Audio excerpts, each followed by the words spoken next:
magandang araw sa inyong lahat, mga giliw naming tagapakinig. Muli po mga kaibigan, narito na po ang pagpapatuloy at ikalimang yugto ng liham kasaysayan na ipinadala ni Jane dito sa ating dulang Love and Memories.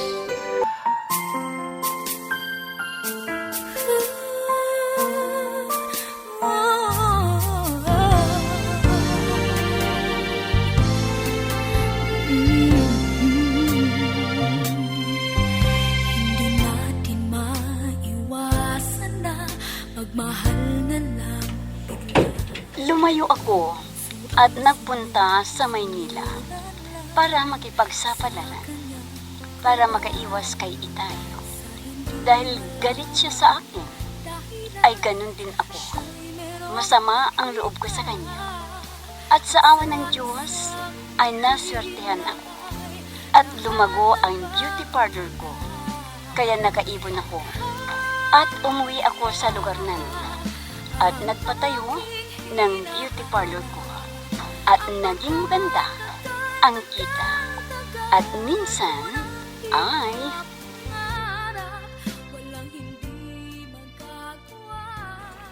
Ano ba naman kayo, inay?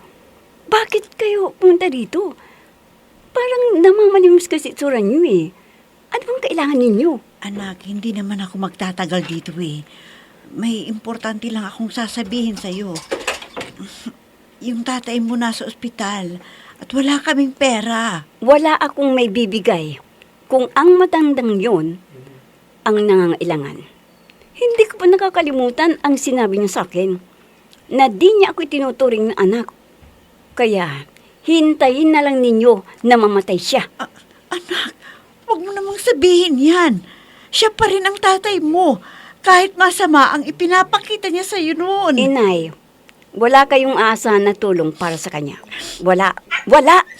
Sobra ka naman, anak. Maawa ka naman sa kanya. Nahihirapan na siyang huminga. Halos maputulan ng hininga yung tatay mo. Yan ang karma niya. Dahil napakalupit niya sa akin. Kung ganun, hindi mo matutulungan ang tatay mo. Talagang hindi. Pabayaan na ninyo siya. Hintayin na mamatay. Pag namatay, ako na ang sasagot sa pagpapalibing sa kanya. Jane!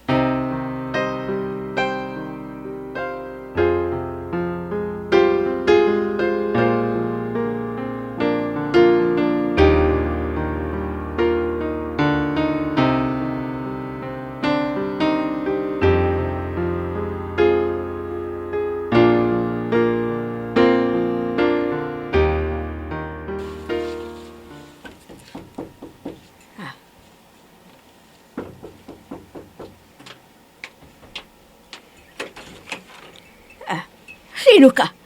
Ano bang kailangan mo dito? Naku, inay. Hindi ninyo ako nakilala. Ako po ito.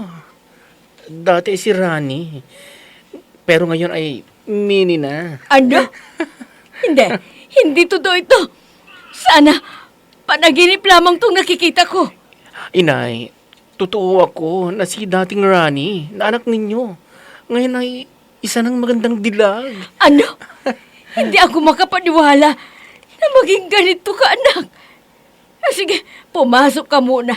Baka makita ka ng mga kapitbahay. Eh, sigurado na pagtatawanan ka. Halika, pumasok ka sa loob. Opo, inay. Naku, ang init naman dito. Ay, Diyos ko po, ang init. Hindi ako makapaniwala na naging ganito ka, anak.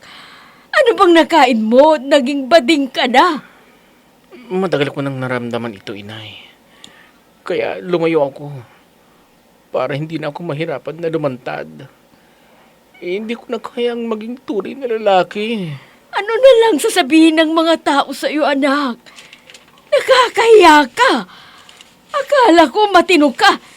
Yung pala, isa kang bading. Bakit, anak? Bakit?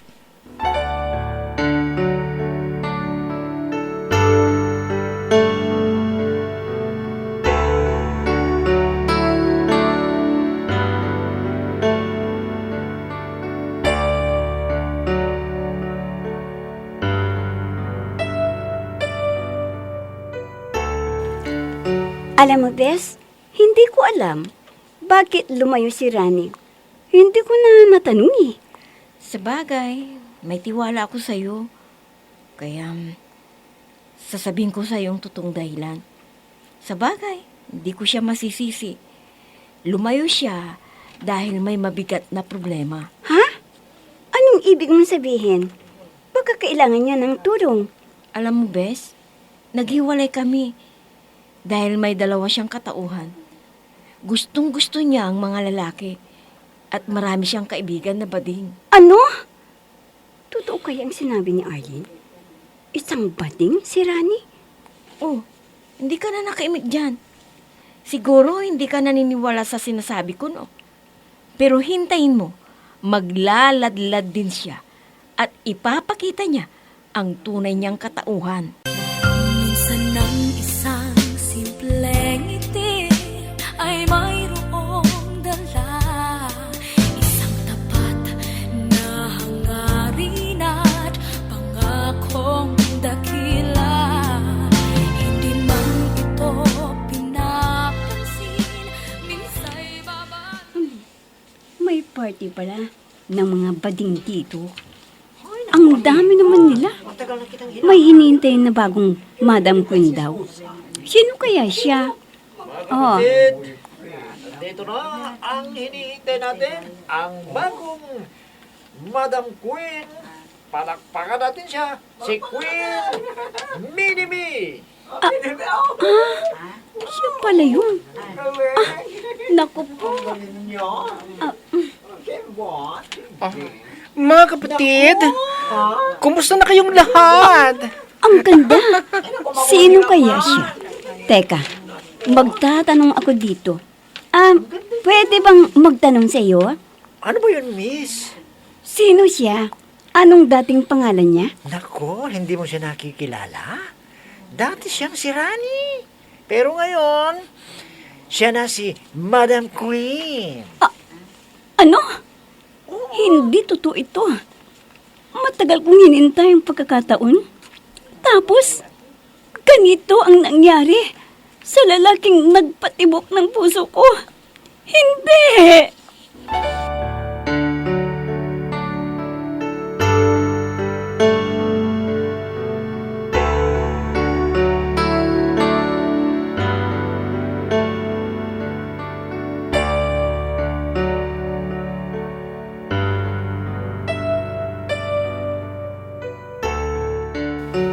Bes, ano bang nangyari sa'yo?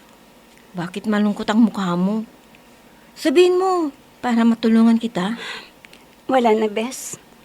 Gusto ko nang malimutan ang aking pagkabigo sa lalaking nagpatibok ng puso ko. Ha?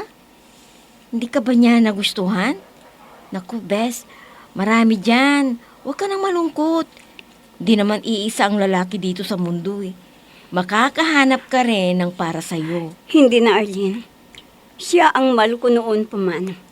Naghintay ako at nag-ipon. Tapos, wala akong pakinabang. Huwag mo na siyang iyakan. Ipakita mo na kaya mo siyang palitan. Gaya ko. Tingnan mo. Naging masaya ako sa nobyo ko. Baka makalimutan mo. Sa June 8 ha, ang kasal ko. Mabuti ka pa at ikakasal ka na. Pero ako, bigo ako sa aking inaasam na pag-ibig. Alam ko, Bes, na makakalimutan mo rin siya. Ako na ang bahala sa'yo. Dahil tinulungan mo rin ako noon, kaya handa rin kitang tulungan ngayon. Salamat sa iyo, Bes. Ikaw lang ang aking pag-asa para makatulong sa akin. At sana, sa lalong madaling panahon, ay makakalimutan ko ang aking kasawian sa pag-ibig. Salamat, Beshi.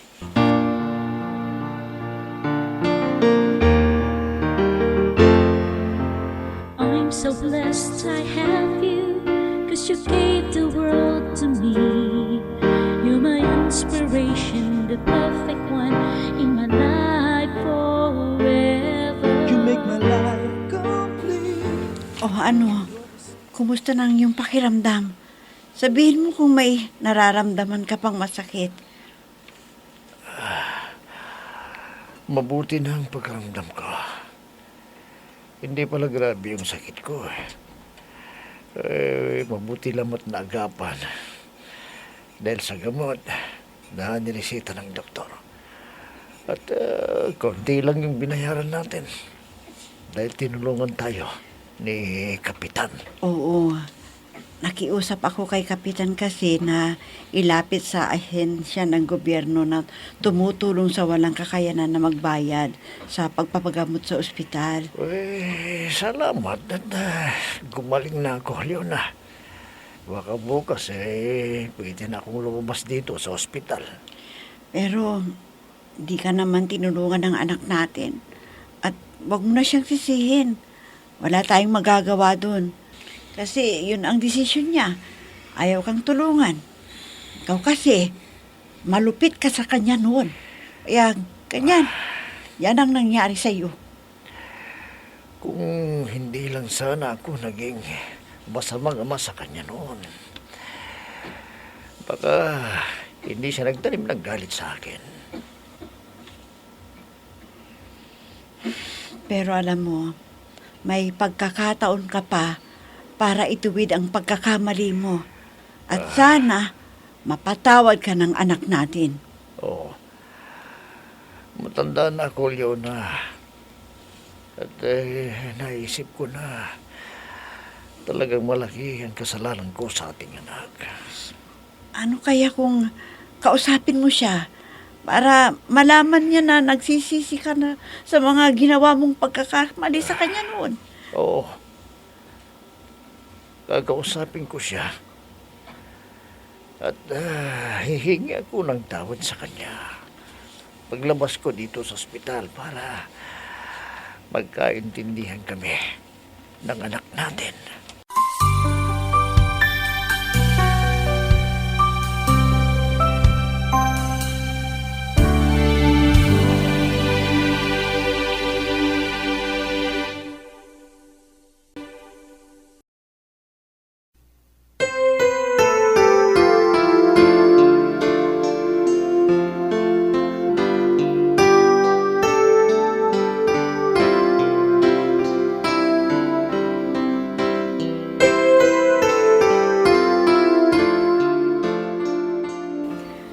Rani anak, pakiusap. Huwag mong baguhin ang iyong katauhan. Ibalik mo sa dati ang iyong pagkatao. Naku, inay. Pasensya na kayo. Kung hindi ko mapagbigyan ng gusto ninyo, sanay-sanayan na ninyo ang nakikita ninyong itsura ko ngayon. Hindi ko na kasi mapigilan ang sarili ko na ilabas ang tunay kong nararamdaman. Paano naman kasi anak? Nakipagkaibigan ka sa mga bading. Oh, ano ngayon ang nangyari?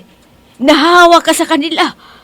Pati kami ng mga kapatid mo ay nadamay na nilalait ng mga tao. Inay, huwag po ninyo silang sisihin.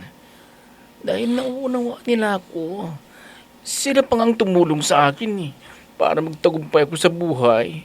Kaya nakamit natin ang ginhawa. Pero saan ang galing ang pera? Hindi kaya sa malaswang gawain na hindi mo dapat ginawa? Dahil dalawa lang ang nilikha ng Diyos na katauhan. Lalaki lamang at babae. Kaya nagkakasala ka, Tama anak. na po, inay. Basta, wala akong masamang ginagawa sa aking kapwa. Hayaan ninyo ang mga taong pintasera dahil inggit lang ang mga yan. At saka hindi naman sila ang nagbibigay sa akin ng aking makakain. Kaya huwag na ninyo silang pansinin. Dahil sa paglipas ng panahon ay titigil din sila. At masasanay sa bago kong itsura. Ay, ewan ko sa'yo, anak. Kung kaya kong tanggapin ang kanilang sinasabi tungkol sa'yo, hindi ko alam. Minsan ng isang simpleng ngiti ay mayroong dala. Isang tapat na hangarin at pangakong dakila. Hindi man ito pinapansin, minsa'y Aling Petra, nandyan ba sa bahay ninyo si Rani? Oo, G. Puntahan mo na lang. Nandun sa salas at nagbabasa ng mga magazine. Aling Petra, pwedeng magtanong sa inyo? May gusto lang po akong malaman. Sige. Ano ba yung itatanong mo? Nakausap na ba ninyo si Rani tungkol sa kanyang pagbabago ng kanyang itsura? Oo, Jane. Ilang beses ko na siyang pinagsabihan, pero hindi siya nakikinig sa akin. Kung ano ang gusto, yun ang dapat niyang sundin. At walang ibang magdidikta sa kanyang desisyon. Paano kaya ito? Yun din sana ang nais kong gawin niya. Ang ibalik sa dati ang kanyang pagkatao. Subukan mo lang na pangaralan. Baka sakali na sundin niya ang sasabihin mo. O sige po, Aling Petra. Kakausapin ko po sandali si Rani. I'll be with you for the rest of my life. From the bottom of my heart, I will. I'll always be with you.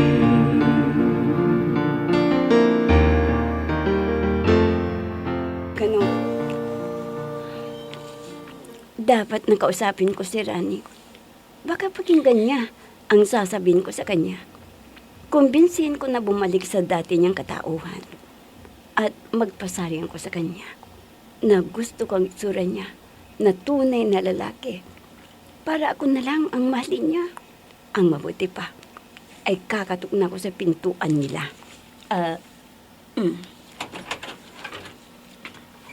Ha? Ikaw pala, amiga. Lika, pumasok ka. Salamat. Pwede ka bang makausap sandali? Nako, oo naman. Kaya nga pinapasok kita eh. Oh, ano bang kailangan mo? Bakit mo binago ang katauhan mo? Mas mabot pa yung dati na tunay na lalaki. Kaya nakikiusap ako sa iyo. Ay, nako, amiga.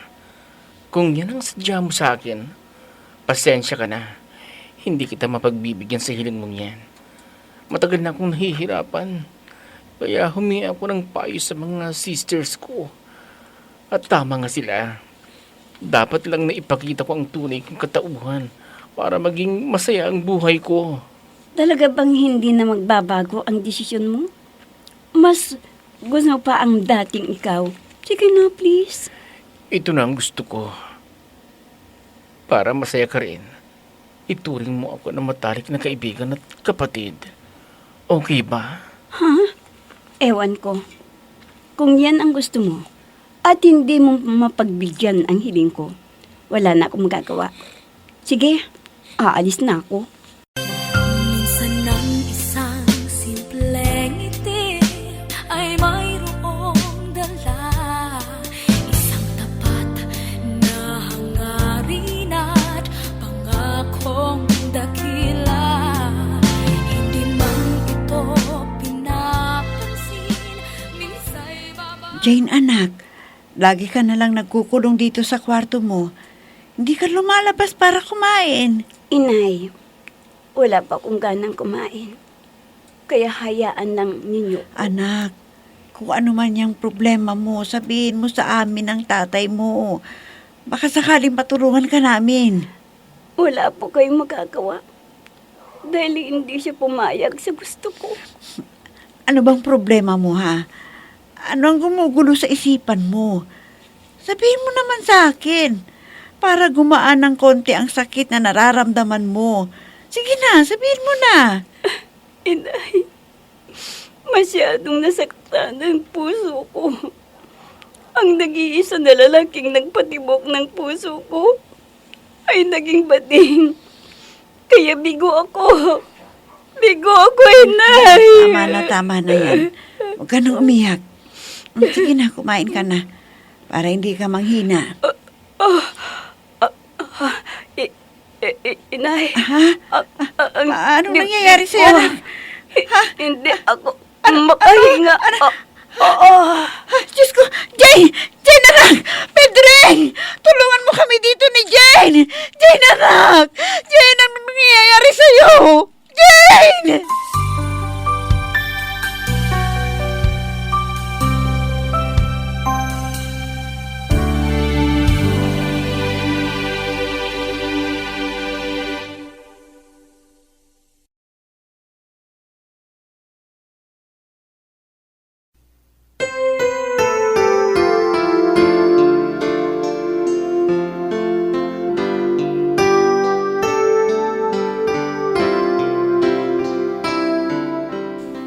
Ano kaya ang nangyari kay Jane? Mga kaibigan, huwag ninyong kaligtaang subaybayan ang pagpapatuloy at huling yugto ng liham kasaysayan na ipinadala ni Jane dito sa ating dulang. Love and Memories. Mga nagbibigay buhay sa ating dula ay sina Mayra Abrihal Narnola, Susan Malikdem, Robert de Guzman, Yehuda Ismael, Eva Alcoriza, Jun Cabato, Ami Diaz, at si Oscar Ora. Technical supervision at musika ni Oscar Ora. Nilapatan ng tunog ni Robert de Guzman. Mula sa panulat at direksyon ni Ami Diaz. Love and Memories. Inihahandog sa inyo ng F3 Recording Studio para sa Pambansang Radyo ng Pilipinas, Bombo Radio, Philippines.